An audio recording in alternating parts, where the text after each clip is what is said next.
Di tanah yang kita pijak hari ini, tersimpan energi yang tidak pernah benar-benar kita lihat. Ia bekerja jauh di bawah permukaan bumi. Indonesia adalah negeri yang diberkahi dengan potensi panas bumi yang besar. Salah satunya berada di Sulawesi Utara, di sebuah wilayah yang dikenal sebagai Lahendong. Di tempat ini, kehidupan masyarakat tidak berhenti. Ia terus berjalan mengikuti ritme alam yang sudah mereka kenal sejak lama. Namun, di kejauhan, uap putih perlahan naik dari instalasi panas bumi. Bagi sebagian orang, itu adalah simbol energi. Namun, bagi masyarakat di sini, itu adalah bagian dari pemandangan sehari-hari. Sesuatu yang kini menjadi dekat, meski dulu terasa jauh. Di Lahendong, panas bumi tidak berdiri sendiri. Ia hadir di tengah ruang hidup masyarakat, berdampingan dengan kebun, dengan rumah, dan dengan kehidupan yang terus berjalan. Ada yang melihatnya sebagai peluang, ada yang merasakan manfaatnya secara langsung, namun ada juga yang masih menyimpan pertanyaan tentang lingkungan, tentang tanah, tentang masa depan. Dan semua itu adalah hal yang wajar, karena setiap perubahan selalu membawa dinamika. Dalam perjalanannya, panas bumi di Lahendong tidak hanya dimanfaatkan sebagai listrik. Sebagian dari energi ini juga mulai dikembangkan untuk mendukung kehidupan masyarakat, mulai dari pertanian hingga pengolahan sumber daya lokal. Pada saat pabrik ini didirikan itu memang sampai sekarang juga produksi panas bumi dari Pertamina itu mengalami kelebihan energi karena mereka selain supply ke PT PLN itu harus kembali ke perut bumi. Nah disitulah Yayasan Masarang memanfaatkan kelebihan brain. Kelebihan brain itu kami pakai untuk memproduksi proses pengeringan gula dari nira. Nira yang selama ini kalau masyarakat tradisional memasak gula itu dengan kayu bakar, tapi di sini dengan adanya brain, penghematan kayu dan waktu kerja mereka cukup optimal. Dengan meningkatnya permintaan gula aren dengan rasanya yang unik, otomatis berdampak baik ya. Seperti yang kami usahakan dari waktu ke waktu, permintaan untuk gula aren sendiri per bulannya itu bisa sampai 15 ton per bulan.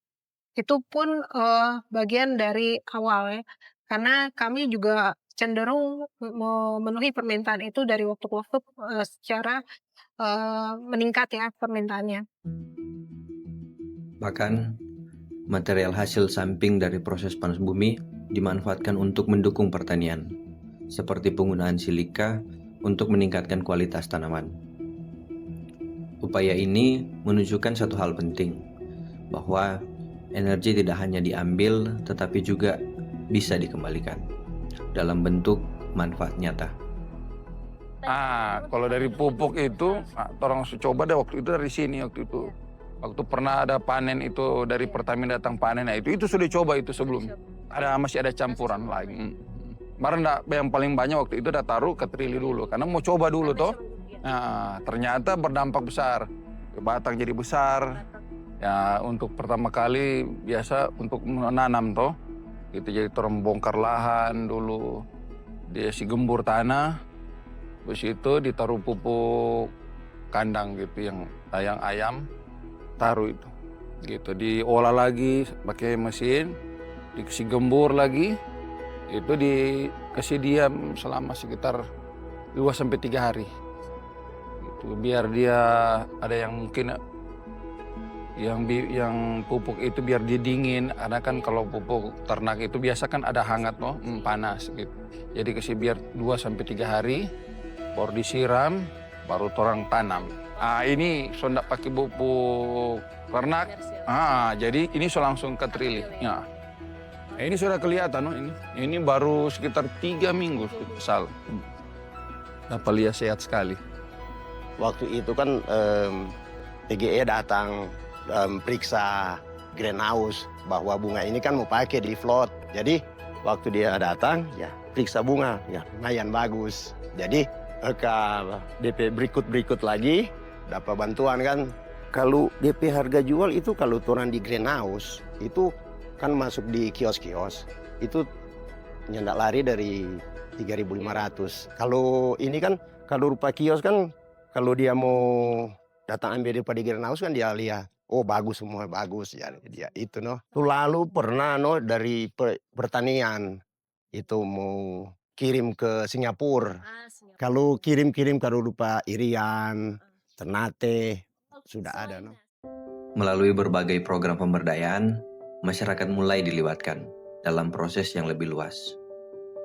Program ekonomi sirkular yang dikembangkan di wilayah ini telah melibatkan ribuan masyarakat, mendorong mereka untuk berkembang bersama potensi yang ada. Dari pengelolaan sampah, usaha kecil, hingga pertanian berkelanjutan, semua menjadi bagian dari upaya membangun keseimbangan. Bahwa di tengah pemanfaatan energi, kehidupan masyarakat tetap harus tumbuh. Jadi banyak masyarakat yang sudah tahu bahwa sampah itu tidak boleh dibuang sembarangan dan mereka menabung di bank sampah Setorjo ini. Mereka menabung sampah itu untuk menggantikan misalnya mereka butuh pulsa listrik. Itu hasil usaha. Itu hasil usaha tabungan sampah dari masyarakat. Tapi awalnya untuk proses mengedukasi masyarakat ini memang sulit sekali. Namun kita dibutuhkan ketabahan dan yang kita perbuat itu kita terjun langsung, tunjukkan ke masyarakat supaya masyarakat boleh lihat bahwa kita ini berjuang untuk lingkungan. Toh? Terus semakin banyak yang terajak, semakin banyak nasabah yang membawa sampah. Sampai kemarin pun Kuntua bawa sampah. Peran dari PGE Area Lahendong memang besar sekali. PGE Area Lahendong punya niat baik juga karena mereka beraktivitas di sini. Jadi mereka punya tanggung jawab sosial terhadap masyarakat. Jadi mereka hadir lewat bank sampah yang kami tangani ini. Jadi PGE punya tanggung jawab sosial dan kami yang kerja aplikasikan apa yang menjadi keinginan PGE. Dan mereka ada pengadaan alat-alat ini semua lewat PGE juga sampai bangunan sudah selebar halaman ini di PGE juga. PGE juga. Terus PGE juga bantu kita semua ada kegiatan-kegiatan lingkungan, ada stand-stand yang tempati memamerkan apa yang menjadi produk dari bank sampah Setorjo ini. Untuk peternakan babi memang orang mulai di tahun 2018 dengan modal 60 juta dari dana desa lewat BUMDes. Kemudian untuk kelanjutannya memang dari pertama orang masih di kampung pemeliharaannya. Karena polusi, bau dan sebagainya, kita pindah di perkebunan di kandang babi di perkebunan tahun 2019. Kemudian tahun 2020 orang ketemu dengan Pertamina untuk membahas penerangan lampu. Kemudian tahun 2023 kemarin ada penambahan daya PLTS dari 900 watt menjadi 5000 watt dari Pertamina lagi sampai sekarang ini. Kemudian Pertamina juga tahun 2024 kemarin 2023 ada kasih bantuan bibit indukan 4 ekor. Harapan kedepannya nanti untuk peternakan babi ini menjadi contoh ke peternak-peternak rumahan yang ada di wilayah Tompaso ini khususnya.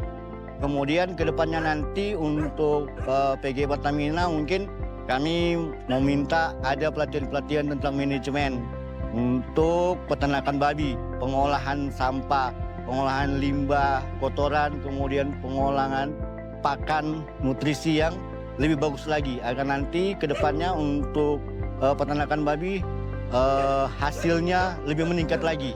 Bantuan PGE tentang rehabilitasi yaki yang ada itu sangat positif sekali karena pihak PGE segala fasilitas mereka siapkan baik pondok, jaga maupun pakan satwa, kandang yaki itu dari pihak PGE. Tunggu sangat bersyukur juga ketika kita mendapatkan PLTS dari PGE. Itu sangat mendukung sekali. Jaga malam kami enak jaga karena ada cahaya lampu. Tentunya juga khususnya di Sulawesi Utara ini yaki ini sudah mulai hampir punah. Jadi disampaikan ke masyarakat, mari kita sama-sama menjaga karena yaki ini sangat membantu untuk kegiatan reboisasi yang berada di hutan. Karena dia sering menanam, ya, dia membantu masyarakat. Untuk itu diharapkan kepada masyarakat, mari kita saling menjaga, kita lestarikan hutan kita lindungi, karena semata-mata itu bukan kepentingan pihak-pihak tertentu, tapi itu kepentingan manusia dan banyak orang. Namun, di luar semua itu, narasi tentang panas bumi tidak selalu sama. Ada kritik, ada penolakan, ada kekhawatiran yang berkembang. Sebagian muncul dari pengalaman, sebagian lagi dari persepsi. Dan disinilah letak tantangannya. Karena panas bumi tidak hanya soal teknologi. Ia juga soal kepercayaan, soal bagaimana masyarakat memahami dan merasa dilibatkan. Penempatan di PGE ini dia ada bagus untuk masyarakat. Tapi itu pengeluhan untuk masyarakat kalau boleh dibantu macam keperluan untuk petani dibantu, cuman dia punya bantuan itu tahu kalau ada gimana semua. Kalau air ada kekurangan sedikit. Macam di pohon bulu ini dia ada mata air kan di situ.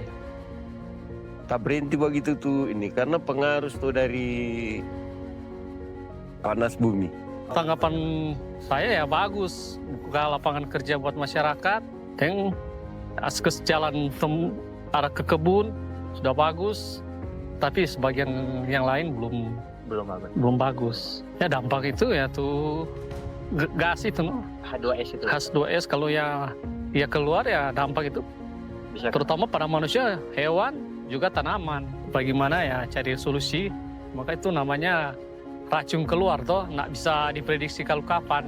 Mesti ada teknologi atau alat yang mesti dideteksi kapan itu racunnya keluar, ada baru dibilang kepada masyarakat.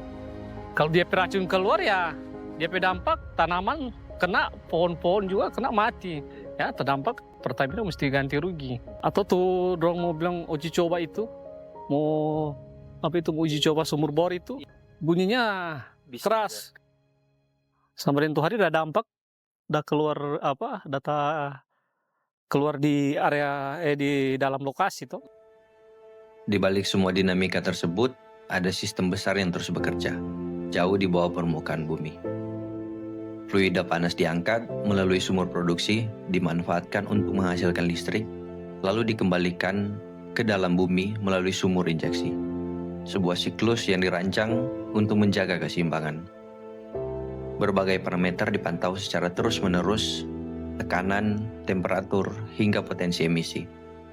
Semua dilakukan untuk memastikan bahwa energi ini tidak hanya dimanfaatkan, tapi juga dijaga keberlanjutannya. Karena pada akhirnya, panas bumi bukan sekedar sumber energi, tapi sistem yang harus dikelola dengan presisi. Jadi kalau untuk pembangkit 56 ini kita mensuplai untuk jaringan di Sulutgo ya. Kita di sini ada dua sumur injeksi sama sumur produksi. Nah untuk bisnisnya itu di unit 14 kita pakai PJBU, perjanjian jual beli uap gitu. Jadi kita cuma jual uapnya, nanti yang memproses uap menjadi listrik dari PLN. Sedangkan untuk di 56 ini dari PGE sendiri itu dia sudah termasuk dengan pembangkitnya. Jadi untuk ke PLN kita jualnya sudah listrik. Iya. Kalau menurut saya panas bumi ini kan salah satu pembangkit listrik yang ramah lingkungan. Memang biayanya cukup mahal, tapi untuk berkelanjutan jangka panjang itu ini panas bumi dia bertahan, Bob. salah satu faktor juga untuk lingkungan, kita di panas bumi ini mengurangi efek emisi rumah kaca. Penting ya, karena di Sulawesi Utara ini kan panas bumi baru berapa persen untuk mensuplai ke Sulut Go itu. Masih yang banyak kan masih dari batu bara, di mana itu bisa menyebabkan emisi karbon yang tinggi. Jadi penting sekali untuk pengembangan panas bumi di sini. Kalau untuk pipa-pipa yang sampai keluar itu kan sebenarnya pipa-pipa untuk reinjeksi ya, untuk mengangkut brandnya ke sumur reinjeksi. Karena kan di sini kita harus cari sumber injeksi yang elevasinya lebih rendah dari pembangkitan kita sendiri, sehingga nanti untuk mengalirkan ke sana kita bisa menggunakan gaya gravitasi, jadi tidak perlu bantuan dari pompa. Terus untuk yang pipa-pipa yang ke masyarakat, sebenarnya itu kan sudah ada support dan juga jalur-jalurnya sudah aman lah, jadi ya aman untuk warga juga sih. Ya. Dari semua yang terlibat, satu hal yang menjadi jelas, bahwa panas bumi bukan hanya tentang listrik. Ia adalah tentang hubungan antara manusia dan alam, antara teknologi dan kehidupan, antara potensi dan tanggung jawab. Dan di Lehendong, hubungan itu tidak selalu sederhana. Ia penuh dinamika, penuh proses, dan terus berkembang. Yang menjadi pertanyaan bukan lagi panas bumi ini penting, tapi bagaimana kita mengelolanya. Bagaimana kita memastikan bahwa energi ini tidak hanya menjadi angka dalam produksi, tapi benar-benar hadir dalam kehidupan masyarakat. Karena potensi sebesar apapun tidak akan berarti jika ia tidak dirasakan oleh mereka yang hidup paling dekat dengannya.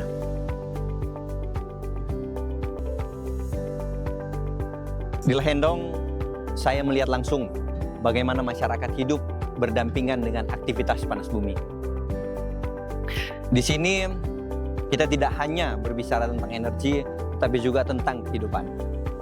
Tentang petani yang tetap mengelola lahannya, dan tentang sistem panas bumi yang terus beroperasi untuk menjaga kebutuhan listrik di daerah. Realitas ini menunjukkan bahwa hubungan antara masyarakat dan panas bumi bukan suatu yang terpisah, melainkan saling bersinggungan dalam keseharian dengan dinamika yang terus berjalan. Namun di sisi lain, isu panas bumi seringkali dibicarakan dari kejauhan, dibentuk oleh persepsi yang tidak selalu berangkat dari kondisi di lapangan. Karena itu penting untuk melihat secara utuh. Di Lehendong, kita berhadapan langsung dengan fakta bahwa ada masyarakat yang hidup berdampingan dengan aktivitas ini. Dan ada sistem energi yang terus bekerja setiap hari untuk menopang kebutuhan listrik. Sebagai bagian dari generasi muda yang memiliki tanggung jawab terhadap masa depan energi, kami memandang bahwa setiap kekhawatiran perlu dihargai sebagai bentuk kepedulian. Namun, pada saat yang sama, setiap pandangan juga perlu diuji melalui data, observasi, dan pemahaman yang menyeluruh. Sebab, tidak semua kekhawatiran itu keliru, tetapi tidak semua juga sepenuhnya mencerminkan kondisi di lapangan. Oleh karena itu, melihat secara langsung menjadi penting. Mendengar dari masyarakat menjadi keharusan. Dan menempatkan setiap informasi dalam kerangka yang objektif dan ilmiah menjadi kunci. Karena pada akhirnya masa depan energi tidak bisa dibangun hanya dari opini, melainkan dari keseimbangan antara realitas, ilmu pengetahuan, dan tanggung jawab kita bersama.